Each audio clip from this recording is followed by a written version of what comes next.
Hey everybody, I'm Random Bystander here, and today we're going to be taking a look at arms. Well, that's a game-breaking bug. Arms, a body part that many use often in their daily lives. I'm using mine now to write this script. Or am I technically using my hands? But Arms is also a Nintendo fighting game where you play many characters with spring-like limbs to fight opponents. I remember back when Nintendo first announced the Switch. They had so many game announcements, and one of them was a new fighting game with a quirky art style, a unique fighting style, and overall intriguing concept. Nintendo wanted this to be the next Splatoon, a new IP that would spawn a dedicated following taking apart the mechanics. They even had tournaments for Arms during E3. That's how much confidence they had that it would take off. Too bad it really didn't. It wasn't a commercial failure, of course. Arms did sell 2.1 million copies worldwide, as many copies as Kirby Star Allies. It just wasn't the huge popularity of Splatoon. And with Splatoon 2 coming out a month later, plus Mario & Rabbids, Mario Odyssey, and Xenoblade 2 later that year, Arms was the Nintendo IP left behind. And I'll admit, I never even gave the game a chance. I didn't own a Switch at the time of its release. By the time I got a Switch, probably a year later, there were so many more enticing games that Arms just didn't interest me. I kinda just forgot about it. But then, we all know what happened. Joining the battle from Arms. Yep, during the latest Nintendo Direct, a character from Arms got announced as the first fighter in the second wave of the DLC Smash characters. Which fighter will it be? Nintendo hasn't told us yet, but what they did announce was a 12-day free trial of the game to bring back interest. Not a demo either, the full game free to try out. And since I'm not doing much else right now, aside from non-stop Animal Crossing, how can I say no to free games? The trial period has long passed, but I figured I might as well take advantage of this opportunity and let you know my thoughts on the game, since Nintendo is banking on a comeback. Is this appendage-based action game worth another shot? Let's ascertain. That means find out. We start off with, okay, the title screen music is pretty dope.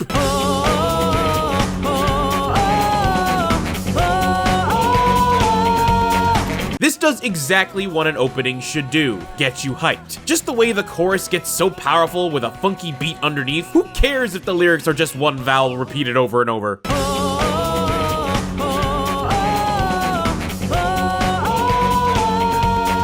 And so the game starts. We have a bunch of modes to choose from, so let's start with Grand Prix, or Prix?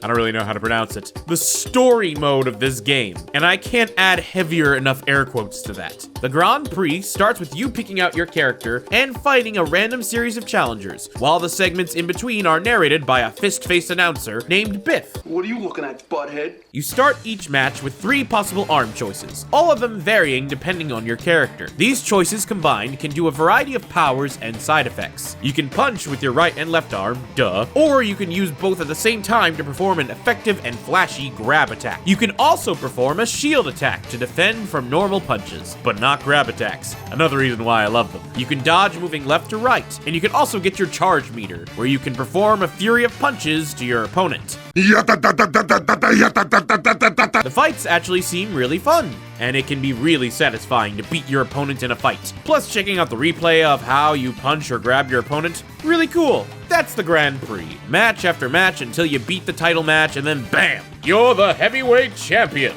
And maybe actually heavy because you have spring arms. There's not really a story mode to go with this game. If anything, it reminds me of classic mode from Smash Bros, fighting until the very end. While you still get a lot of fun and entertainment, there's not much of getting to know this world. You get little tidbits of lore through Biff describing the opponents, but that's barely anything. I mostly know the lore in this game from the wiki. The wiki! This isn't an Atari game, give us something. While a lot of people compare this game to Splatoon, let's take a look at another fighting game that I've covered in the past that I think has a better story mode. What game is that, you may ask?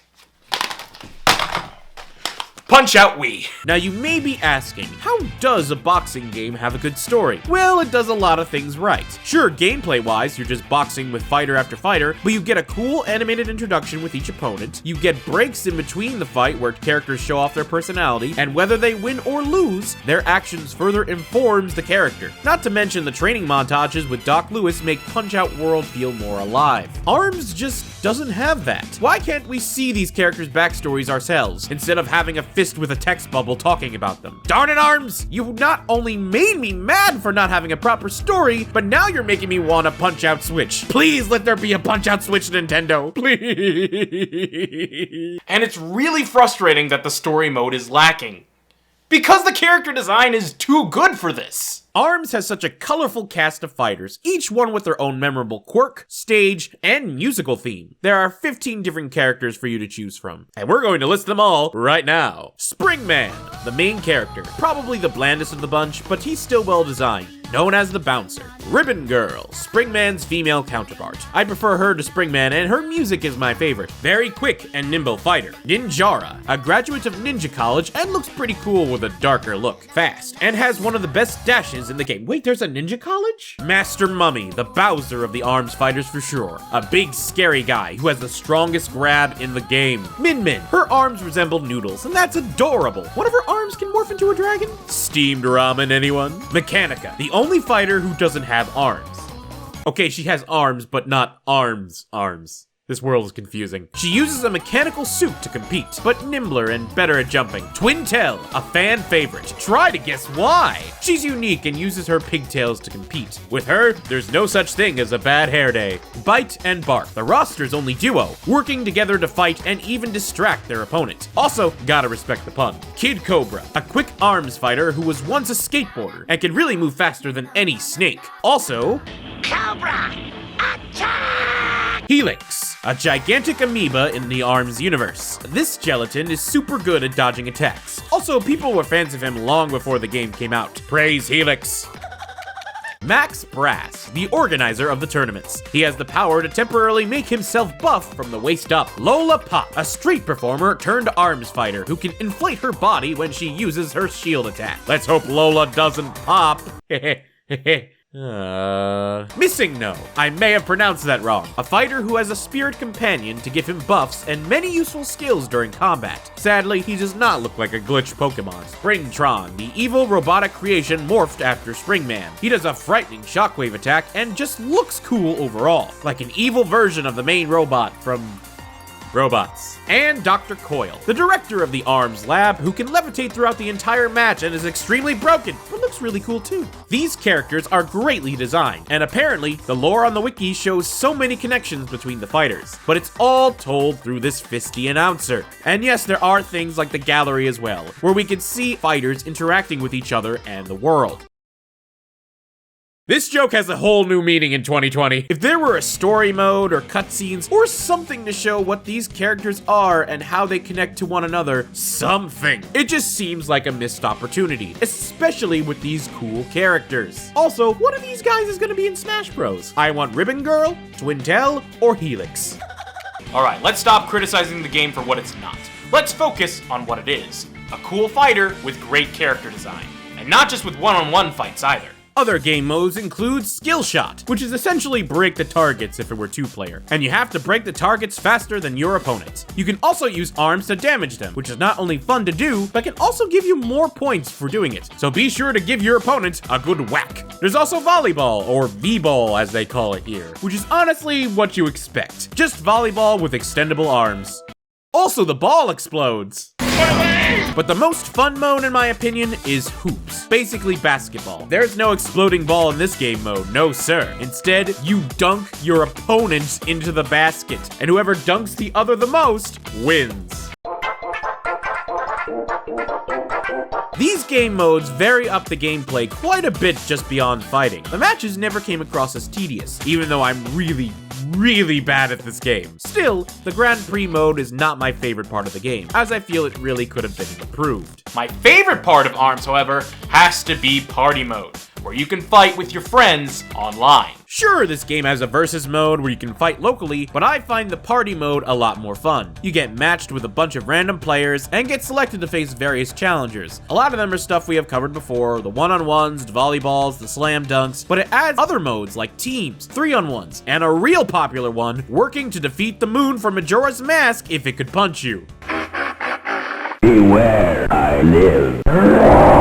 Meet Headlock, the ultimate boss in the ARMS universe, who shows up in both single and multiplayer modes. This weird, spherical contraption that basically possesses the ARMS fighters to unleash an ultimate power. Hardcore. Teaming up with players online to defeat him, or at least to try to, level 8 Headlocks are really freaking hard, is a ton of fun. Not to mention, there are some modes where Headlock is available for you to control, which is also really satisfying. And these are just the fun party matches. The real competition happens in ranked mode, where you find people one-on-one and assert your dominance in ARMS, of which I have none. And if you want to keep things even more fresh, you can also change your arms up. Fighters can unlock other arms and mix and match to create your own unique playstyle within the game. You never know what weird combination of arms will make you the best at ARMS. I say arms a lot in this video. What else can I talk about this game that I really like? Oh yeah, the obvious thing, the music! God, the soundtrack is amazing. Every song in this game pumps you up and gets you ready to fight like the fist-flexing beast that you are. I mentioned that each fighter has their own theme to go with their stage, and even if there is no actual plot to the game, the music and character theme tells so much about the fighter's personality. One of my favorite OSTs. I might even like it better than Splatoon's.